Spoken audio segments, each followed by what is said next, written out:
Hey everyone, this is Dino-Weapon. Let's talk about mobile games and why everyone hates them. So, when people complain about mobile games, they're sometimes like, Something went wrong. Try again in a few seconds. What? I didn't ask for you! Well, that wasn't even on the plan. Anyway, so what was I talking about? Mobile games. Okay, so, as I was saying, sometimes people are like, oh, the ads are just trash, or oh, the gameplay wasn't what the ad was. Let the government ban them, even though you downloaded the game. I'm not defending anyone here. I'm just saying, just don't spend money on mobile games unless if you know it's a really good one. So I think I found 3 criteria that make people hate mobile games: the ads, the gameplay itself, and purchases, both inside the game as well as, buying the game itself. Let's talk about ads first. They suck. Alright, hear me out. They're misleading most of the time. Like, they'll show, one product, and, say you saw a mobile game ad. What the? Shut up! Anyway, they're misleading. They're everywhere, because when one mobile game decides to put their ads, they also get sponsors from another mobile game, and then it's just a never-ending cycle of ads. Need to get that off my chest. Sometimes they're just inappropriate, 53X. If you can read that, good for you. If you can't, good for you. They show inappropriate stuff. They're just bad in general. Sometimes they're just really low quality, or they have these actors oh my gosh, I found the best game of all time. Of course, no one's paying me to say this. Yeah, right, bucko. I don't even know how those fool people. And sometimes the game ad footage is, why am I stuttering? The footage can sometimes be stolen from a completely different game. For example, all those, there was one I completely forgot. I forgot what the name was, but it stole footage from an upcoming game. I don't know if that's out. It was Awaken something. I don't know. Yeah, that's about what I have to say for ads. They're just bad overall. Now let's talk about gameplay. It's weird. Sometimes it can be boring most of the time, the same repetitive thing over and over. They usually fall into this little category that's tile matching, or Angry Birds ripoffs, or just puzzles or random stuff. What was it? It was Envy whatever. I don't like it. That claims, oh my gosh, it's the real puzzle game, the real one where you pull the pins. Yeah, those are ones. Pull the pin ad games that are actually something completely different. I mean, most of the time, looking at you, Gardenscapes and Homescapes, very faceplates, they only have mini games in 2% of the entire game. Sad. And that's where they put all their marketing, in these little completely different art style things that don't even fit into the game, other than, hey, we weren't lying, it's in the game. What the? I'm probably disturbing something. Anyway, in-app purchases. We'll get to those later, but they are just the bane of any casual player's existence. Seriously, who's gonna pay money for a skin or something? They're just... I'll talk about that later. Anyway, Let's see, what else? We already talked about more ads. They're usually different from the ads. They're usually cash grabs, you know, just low quality, low budget games. Not in the good way, like indie games. Like, I don't know, like Minecraft originally was. Or, let's see, what else is another game? Undertale. Undertale is not mobile, but it is made by like 2 people. 1 person. Toby Fox. Did Timmy Chang program? I don't know. Anyway, those are high quality indie games. These games are made by a whole bunch of people, and they still suck. At least in my opinion. For most, they're just kind of mindless ways to spend your time taking a dump on the toilet or something. And finally, they're just rip-offs of other games. Like Minecraft mods, but with guns. I don't know if I could say that. I don't want to get sued by the algorithm. Completely butchered. Well, yeah, that's all for the gameplay. Usually it's just bad, cliche-esque messes. Anyway, let's talk purchases. Now, the problem with these games is that most of the ones that have ads, no, I'd say like close to all the ones that have ads are free to play. Sure, you can play them for free, but you'll get bombarded with a butt ton of in-app purchase deals, offers, ads, because you gotta make money off the game somehow. And oh my gosh, why is it shaking? There's nowhere you're gonna get more money than that sweet, sweet ad revenue. I hope. If there are any ads on the show, report them immediately. I hate ads on the show. We are not sponsored, never will be. I think we will not use this channel for profit. Ever. Anyway, they usually take what I like to call the EA approach. EA, you know, Electronic Arts, aka we're after your money. The way the EA approaches itself, nice phrasing there, Dino, it's kind of like this. Hey, you want this sweet deal? No thanks, I'm good. I mean, I have everything. What else could you want from me? Oh, we just want more of your money. Here. Random bullshit, go. Wait. Ah!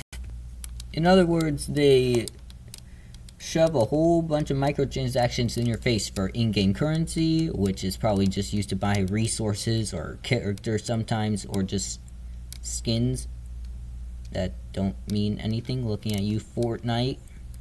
Are you dead? I think Fortnite's dead. I don't care about Fortnite. Anyway. Not the point. Point is, the in-game purchases are usually just trash. They're just bad.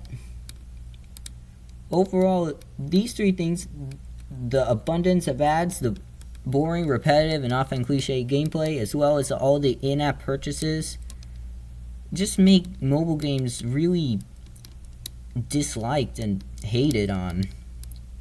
However, I think there are a few mobile games that are not only worth it, they're just straight up amazing. Now, obviously, opinions differ from person to person, but I'm going to be based off of the objective facts. So, let's see, we have The Room.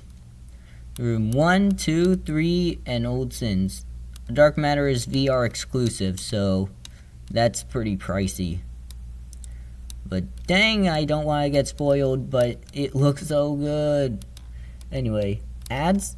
None. There are 0 ads. What kind of gameplay does it have? Let's see.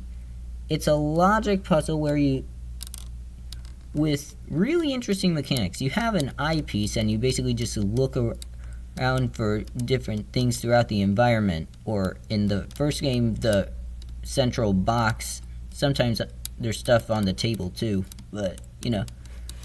And it's such a huge gameplay mechanic.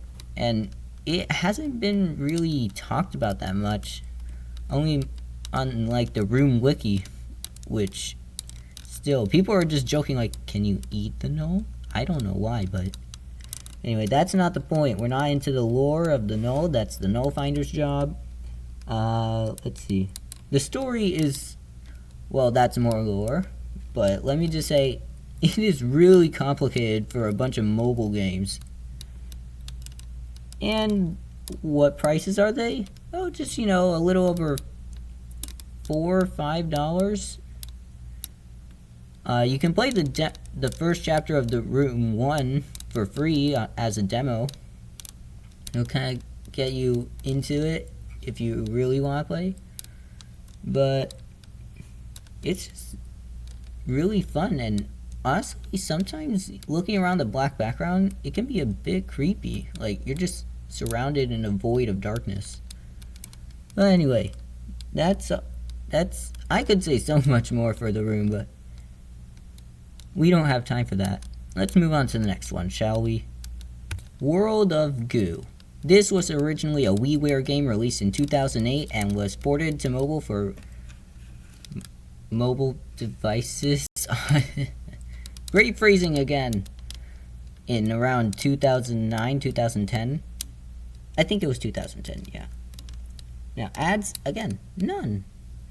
The gameplay, it's a physics-based puzzle game with these characters called goo balls that link to each other and can form a structure, and you basically use that to get the structure to a pipe, and you have to collect the remaining goo balls. We played it on the channel. We played both of these. We played these on the channel a lot. I don't know if we're gonna play Old Sins though. Anyway, it's fun, and there are these little challenges called, like, what was it? Obsession criteria distinction or something like that. OCDs. Basically, they're challenges that you can do, and if you complete them, you get a little flag.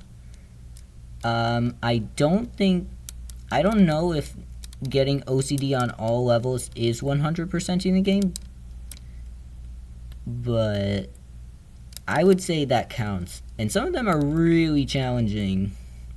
Like, complete the level within this certain amount of time, or in only like 46 moves.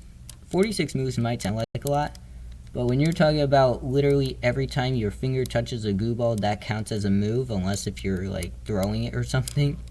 Looking at you, chapter 4. Yeah, it can get pretty hard. Let's see. Let's just talk about the music. It's phenomenal. Like, seriously? The music, if you listen to the full OST on YouTube, like right now, it is amazing. I mean, sure, there are some that technically don't count, like World of Goo Corporation's Valued Customers, which is literally like 10 seconds long. I don't even know if that counts. Or like the one with Mom just laughing near the end of chapter 4. If you know, you know. If you don't know, shame on you. Let's see. Pricing. It's about $15 on mobile. I think it's also $15 on Switch, but hey, I got Undertale on Switch for $15. And Cuphead's like, well, I think slightly more, but I have no idea. I haven't checked recently, but they're worth it. They're really worth it. So, alright. That's really all I have to say about World of Goo without going into a full-on rant. Finally, one that kind of hits close to home for this channel, Minecraft Pocket Edition. Yes. Okay, but seriously, I forgot how much it cost, but we got it for free, like, a long time ago, like, 2015, 2016, I think. Yeah. Maybe? I have no idea. I don't know. We got it for free, and then we saw the price ramp up. So, at least we didn't, like, perma-delete it. I don't think you can permanently delete it unless if it's, like, the Kindle Fire or something. We don't even have Minecraft there. It can't run Goat Simulator. Speaking of Goat Simulator, it's fine. It has no ads. I don't know how much it costs, but I guess KinderFire doesn't have ads, so go us. Anyway, that's really all the mobile games I can talk about without, like, getting sued? Maybe? I have no idea. But, that was me ranting for a while. If you like this video, press the thumbs up. If you didn't, you can just leave. Like, don't press the thumbs down, because if you look at it upside down, it's just a thumbs up, so you're liking the video, but negatively. If you really like our content, we have over 200 more videos. Go and watch those. Some of those are cringy, some of those are really good, and kind of funny. We also got copyright strikes, but that doesn't count, because we fixed those amazingly within like a week or two. So yeah, if you want, just subscribe.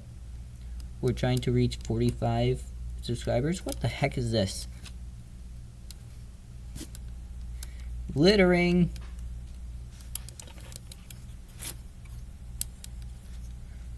Anyway, so thanks everyone so much for watching. This is Dino-Weapon signing out. I'm just gonna leave. You can also watch some other stuff on screen. It's quite a lot of content. Alright, see ya.